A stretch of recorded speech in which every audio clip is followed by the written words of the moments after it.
moment at the prophecy of Obadiah. Obadiah was the first of the Old Testament prophets to prophesy ahead of the Jewish exile from their land. But interestingly, the prophecy isn't directed at the Jews, it's directed at the Edomites. The Edomites were descended from Esau, who was the brother of Jacob, so they were the Israelites' cousins. God calls himself the God of Abraham, Isaac and Jacob, but he doesn't call himself the God of Abraham, Isaac and Esau. The blessing didn't follow the line of Esau, who sold his birthright for a single meal. It followed the line of Jacob, and the Edomites hadn't forgotten this. Their hatred of the Jews was appalling, and whenever someone went to war with the Jews, the Edomites joined in. They may not have been big enough to wage war against them on their own, but at every opportunity to bring down the Israelites, they got involved. Obadiah's prophecy calls out the violence done to your brother Jacob, and the prophecy warns of their destruction as a result.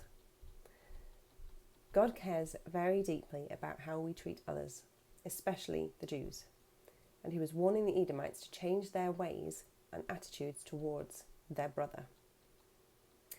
God created all people, but he singled out one family with whom to treat as his own in order to bless everyone else. The creator of our universe will not stand for persistent and purposeful sin and the mistreatment of others. He is and will always be just in his judgment, giving people the greatest opportunity to heed the warnings and turn things around before taking action. Sometimes he will wait hundreds of years to do it, but if he has said that he will do it, then we can be certain that it will happen. It is not his desire to destroy. The fact that he gives warning ahead of judgment demonstrates his grace.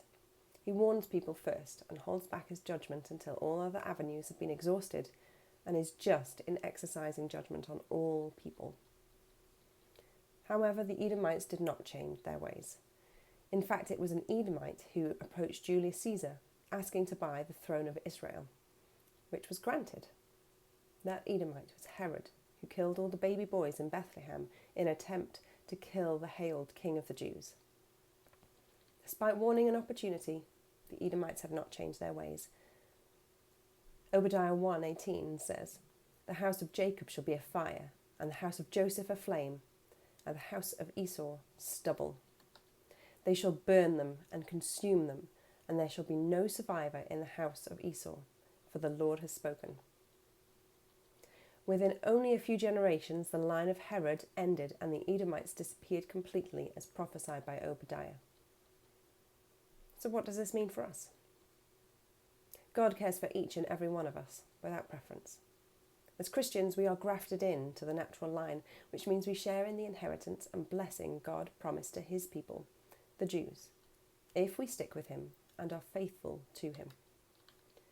The Creator created each and every one of us and has redeemed all of us through the Jewish line, through Jesus. And he will show no partiality to one person over another, one race over another, or a nation over another.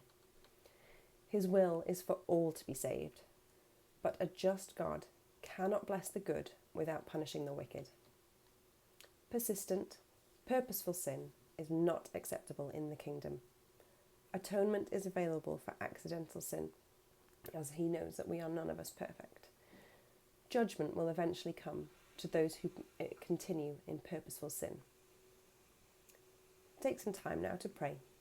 Thank God for his wondrous love, his grace, his patience to give us time to change our ways, and ask him to reveal to you any areas in your life of persistent and purposeful sin, so that with him you can deal with it, so it doesn't lead you to destruction.